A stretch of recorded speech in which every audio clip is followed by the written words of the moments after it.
ये वक्फ एक अरबी शब्द है। वक्फ का इतिहास मान्यवर कुछ हदीसों से जुड़ा हुआ मिलता है और आजकल जिस अर्थ में वक्फ शब्द का प्रयोग किया जाता है, इसका मतलब है अल्लाह के नाम पर संपत्ति का दान, पवित्र धार्मिक उद्देश्यों के लिए संपत्ति का दान। मान्यवर वक्फ का समकालीन अर्थ, अभी जो अर्थ हम समझ रहे हैं, वो इस्लाम के दूसरे खलीफा श्री उमर के समय में अस्तित्व में आया। एक प्रकार से इसकी आज की भाषा में व्याख्या करें तो वक्फ एक प्रकार का चैरिटेबल एंडोनमेंट है और जहां एक व्यक्ति संपत्ति, भूमि या मूल्यवान संपत्ति धार्मिक या सामाजिक भलाई के लिए दान करता है, बिना उसको वापस लेने के उद्देश्य से वहां वक्फ की रचना कर। इसमें दान देता है, वो शब्द का बड़ा महत्व है। दान उस चीज का ही किया जा सकता है जो हमारा है। सरकारी संपत्ति का दान मैं नहीं कर सकता, मान्यवर किसी और की संपत्ति का दान मैं नहीं कर सकता। दान उसी चीज का किया जाता है जो हमारा है। मान्यवर इसी विषय पर ये सारा जो बहस चल रहा है, ये पूरा झगड़ा जो चल रहा है, आपने नॉन हिंदू को रख दिया और नॉन मुस्लिम को रख दिया, गैर मुस्लिम को रखा। वो झगड़ा वक्फ में दखल करने का है। पहले तो वक्फ में कोई गैर इस्लामिक सदस्य आएगा ही नहीं, ये स्पष्टता समझ लीजिए। ना मुतवल्ली गैर इस्लामिक होगा, ना वाकिफ गैर इस्लामी होगा। मान्यवर वहां कोई प्रोविजन नहीं है।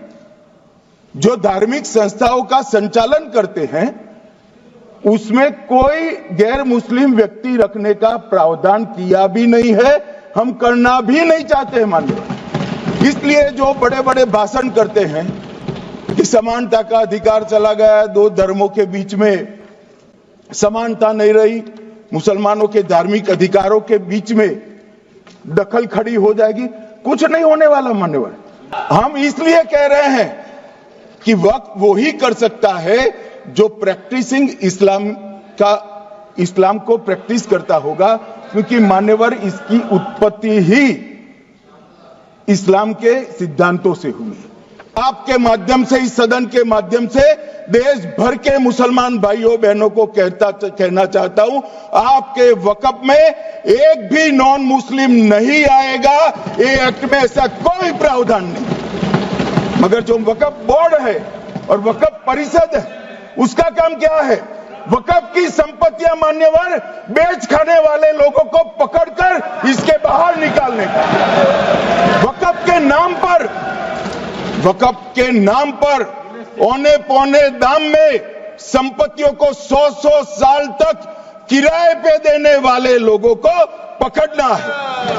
वक्फ का जो पैसा होता है, इनकम जो गिरती जा रही है, जिसके माध्यम से माइनॉरिटी का विकास करना है, माइनॉरिटी को आगे बढ़ाना है, इस्लाम धर्म की सारी धार्मिक संस्थाओं को पुख्ता करना है। ये पैसा जो चोरी होता है ना, उसको पकड़ने का काम वक्फ बोर्ड, वक्फ परिषद करे। भाई ये पैसा जो है देश के गरीब मुसलमान का है, ये धन्ना सोटों की चोरी के लिए नहीं, ये इसको रोकने के लिए। और इनके जो ठेकेदार बैठे हैं मान्यवर, ये यहां गरज गरज कर बोलते हैं, कुछ तो समझे बगैर बोलते हैं, कुछ समझ कर बोलते हैं। उनको लगता है कि इससे हम जीत जाएंगे। मान्यवर कर्नाटक में दत्तापीठ के मंदिर पर क्लेम किया, टालीपरंबा 75 साल पुराने एक दावे के आधार पर 600 एकड़ जमीन का दावा किया और ईसाई समुदाय की भी ढेर सारी जमीनों पर कब्जा कर लिया गया। मान्यवर आज देश के कई गणमान्य चर्च और चर्च के समूह वक्फ बिल का समर्थन कर रहे हैं। उनको लगता है कि इसका विरोध कर हम मुस्लिम भाइयों की सिंपैथी जीतकर अपनी वोट बैंक पक्का करेंगे। उसमें कोई फायदा नहीं होगा अखिलेश, इसलिए कि 4 साल में मुस्लिम भाइयों को मालूम पड़ जाएगा कि कानून तो उनके फायदे में है। और इसके साथ ये दक्षिण के सारे जो सांसद बोल रहे हैं, अपनी अपनी कॉन्स्टिट्यूएंसी में सारे चर्च को मान्यवर नाराज कर रहे हैं, उनको पता नहीं। सारे चर्च को नाराज कर रहे हैं। सारे चर्च ने रिजोल्व किया है कि हम खिलाफ इसका हम समर्थन करते हैं। मान्यवर, तेलंगाना में 66,000 करोड़ की 1700 एकड़ जमीन पर दावा कर दिया। असम में मोरीगांव जिले की 134 एकड़ भूमि पर दावा हुआ। बिहार का मैं लालू जी के कोर्ट के साथ बाद में बताता हूं। गुरुद्वारा से संबंधित हरियाणा की 14 मरला भूमि को वक्फ को सौंप दिया। और मान्यवर, प्रयागराज में चंद्रशेखर आजाद पार्क को भी वक्फ घोषित किया। और मान्यवर, महाराष्ट्र के वडानगे गांव में महादेव की मंदिर पर दावा किया। और बीड में कंकलेश्वर मंदिर की 12 एकड़ जमीन वक्फ बोर्ड ने जबरन ले ली। मान्यवर, ये सब जो चल रहा है, इसमें आज भी मैं स्पष्ट करना चाहता हूं, वक्फ जो कि मुस्लिम भाइयों की धार्मिक क्रियाकलाप और उनके बनाए हुए दान से ट्रस्ट है, उसमें सरकार कोई दखल करना नहीं चाहती है। मुतवल्ली भी उनका होगा, वाकिफ भी उनका होगा, वक्फ भी उनका होगा। परंतु वक्फ की संपत्ति, इसका रख रखाव ठीक से हो रहा है नहीं। वक्फ का संचालन कानून के हिसाब से हो रहा है, निजी उपयोग के हिसाब से। सैकड़ों साल पहले किसी बादशाह ने दान किया, हमारी भाषा में कहो तो धर्मादा किया। अब इसकी संपत्ति को आप 12,000 रुपये में 5 सितारा होटल बनाने के लिए दे देते हो, ये उचित है क्या? भाई वो पैसा गरीब मुसलमान के कल्याण के लिए करिए, तलाकशुदा महिलाओं के कल्याण के लिए करिए, जो अनाथ बच्चे हैं उसके कल्याण के लिए करिए। मानिए, और ये करने की जगह बेरोजगार मुसलमान युवाओं के लिए स्किलिंग का काम करिए। लाखों करोड़ों रुपए की भूमि मान्यवर और इनकम 126 करोड़ रुपया। रेलवे की जितनी जमीन है, जिसमें हजारों करोड़ लाखों करोड़ का रेलवे का कारोबार चलता है, इतनी भूमि वक्फ के पास है और इनकम 126 करोड़ रुपए। मान्यवर, ये हमारा स्पष्ट सिद्धांत है भारतीय जनता पार्टी की, मोदी सरकार का, कि वोट बैंक के लिए हम कोई कानून नहीं लाएंगे। कानून न्याय के लिए होता है, कानून लोगों के कल्याण के लिए होता है। इन्होंने कहा कैसे कैसे कानून आए हैं, मैं बता देता हूं सब। अभी कांग्रेस के महासचिव और माननीय सदस्य कह रहे थे क्या कानून आ रहे हैं, सब किस प्रकार के कानून आ रहे हैं। मान्यवर, इसी सदन में नरेंद्र मोदी सरकार ही महिलाओं को 33% आरक्षण का कानून लाया। इसी सरकार में पिछड़ों को संवैधानिक अधिकार दिया गया। मान्यवर, इसी सरकार में बजट जो आए, इसमें गरीबों को गैस, शौचालय, पानी, 5 लाख तक का बीमा, 5 किलो अनाज, बिजली और घर दिए गए। एक सदस्य द्वारा कहा गया कि ये मिसलीडिंग है कि पुराने कानून में 2013 के जो अमेंडमेंट्स थे, उसमें अपील का प्रोविजन था। अब मैं कहना चाहता हूं 83(9) उसमें अधिकरण द्वारा किए गए किसी भी विनिश्चय का आदेश विरुद्ध, चाहे वो अंतरिम हो या फाइनल, इस पर अपील नहीं हो सकती। इसका मतलब अपील का प्रोविजन आपने रखा ही नहीं था। सिविल न्यायालय, राजस्व कोर्ट और अन्य प्राधिकरण उसके अधिकार क्षेत्र पर भी प्रतिबंध लगा दिएगा और सरकारी अधिसूचना जो बाद में वक्फ बोर्ड और वक्फ परिषद के एडवाइस से होगी, इसको भी कोई चुनौती नहीं दे सकता। मान्यवर, मुझे ये बताओ कि अभी अभी फैशन है संविधान लहराने की। ये संविधान के हिसाब से सरकार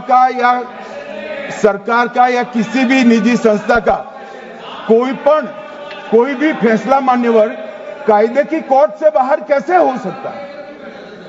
कोई भी फैसला हो, ये देश की अदालत वो फैसले तक रुचि नहीं रखेगी। नागरिक ग्रीवेंसेस लेकर कहां जाएंगे? जिसकी भूमि हड़प कर ली गई वो कहां जाएगा? ऐसा नहीं चलेगा।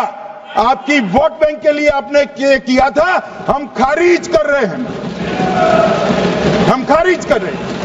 ऐसा नहीं चलेगा। अदालत में जाइए, जिसको ग्रीवेंसेस है इधर और साइड से, और अदालत न्याय करेगी। न्याय के लिए तो अदालतें बनी है। और मान्यवर, यहां एक सदस्य ने कह दिया माइनॉरिटी इस कानून को स्वीकार नहीं करेगी। क्या धमकाना चाहते हो भाई? संसद का कानून है, सबको स्वीकार करना पड़ेगा। स्वीकार नहीं करेंगे मतलब क्या है? कैसे बोल सकते हैं कोई हम कानून को स्वीकार नहीं करेंगे?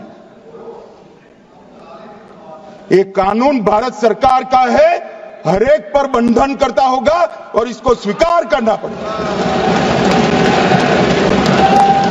मान्यवर, ये हमने तो खैर वक्फ को छेड़खानी नहीं की। वक्फ बोर्ड और वक्फ परिषद के अंदर बदलाव किया है, मगर वक्फ के लिए भी क्या क्या जजमेंट आए। सैयद फजल पुकोया थंगल बनाम भारत संघ 10/11/28 को केरल उच्च न्यायालय ने उन्होंने कहा वक्फ बोर्ड एक स्टैट्यूटरी बॉडी है, यह मुस्लिम समुदाय का प्रतिनिधि निकाय नहीं है। इसका फंक्शनिंग मान्यवर एडमिनिस्ट्रेटिव है। धार्मिक क्रियाकलापों को तो वक्फ ने करना है, चाहे कब्रिस्तान हो, चाहे दरगाह हो, चाहे मस्जिद हो, चाहे चैरिटी का काम, वो वक्फ बोर्ड को नहीं करना है भाई। ये केरल हाईकोर्ट ने किया। इलाहाबाद हाईकोर्ट ने भी, उसने तो मुतवल्ली तक भी कहा है, मगर हम मुतवल्ली तो जो धर्म का है वही रखेंगे।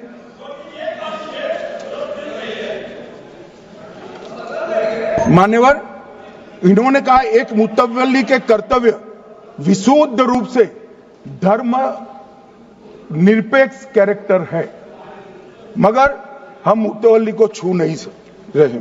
मान्यवर ये कह रहे थे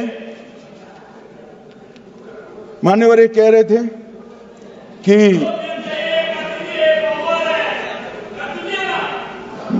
मान्यवर ये कह रहे थे कि कोई गड़बड़ियां नहीं हुई। मान्यवर,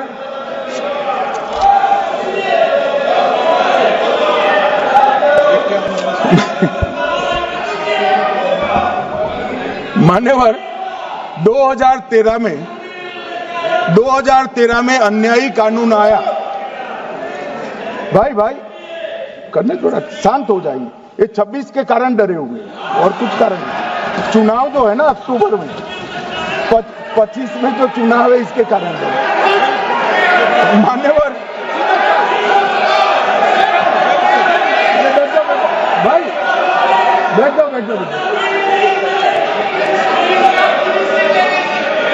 मान्यवर,